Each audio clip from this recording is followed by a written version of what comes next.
A bipartisan California bill that would charge drug dealers with murder if they sell fentanyl-laced drugs that result in someone's death has failed to pass in that state. And this comes as this woman, the head of a police union in the San Francisco Bay Area, allegedly imported fentanyl from India and other countries into the U.S. to sell in bulk, according to a complaint filed in federal court. That woman, Joanne Marion Segovia, denying those allegations. Also, a big fentanyl drug bust in Texas. 8 people are now under arrest there, including 5 teenagers, after police seized 6,500 fentanyl-laced drugs at a known drug house there. So the question, will the fentanyl bill that failed in California get a revival anywhere else? Here to discuss more on that, the author of that bill, California Democratic State Senator Tom Umberg. Thank you so much for being here. Well, thank you, Natasha. I'm pleased to be here. You just heard in our intro that San Francisco Police Union chief caught for smuggling fentanyl over the border. How would have your proposed bill impacted her, if at all? Well, fentanyl is a crisis that we've not seen before. It is impacting huge numbers of particularly young people. It's the leading cause of death now for young people between the ages of 24 and 45. We've had 107,000 plus people die of overdose here in the last year. What this bill does is this is one tool.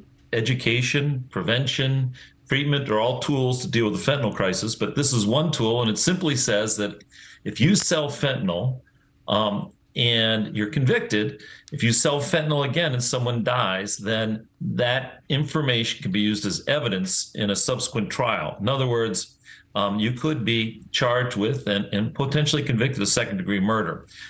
That's the purpose. So you get one, it's not a free shot, but if you're convicted one time of selling fentanyl and you sell fentanyl again and someone dies, then you could be possibly charged and convicted of murder. Unfortunately, as you mentioned, that bill failed. We're going to continue to keep at it.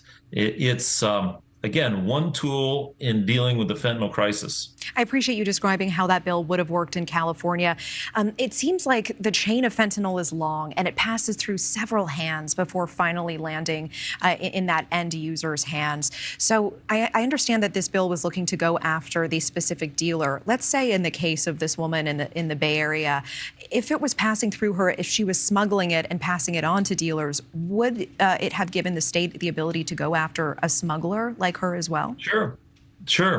Anyone who's in the supply chain, if you're a supplier of fentanyl and the fentanyl that you sold ends up killing someone, then you know, or you should know, that many drugs today, this is unlike other situations, many drugs today are laced with fentanyl for a variety of reasons. It's inexpensive to make, it's small, it's easily concealable, it's easily concealable in other narcotics. And so if you are importing, selling fentanyl and you get convicted once, the second time you could be charged with murder. And your bill did have bipartisan support. Why do you think it failed to advance?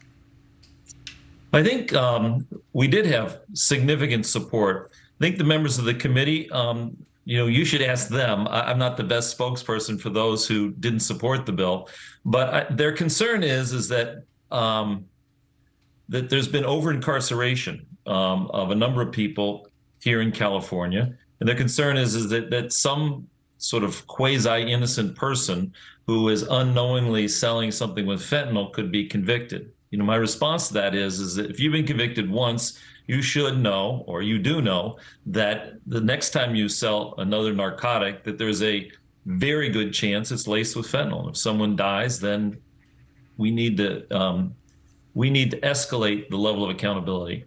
All right, State Senator Tom Umberg, we certainly appreciate your time. Thank you so much for being here. Well, thank you, Natasha. Appreciate it.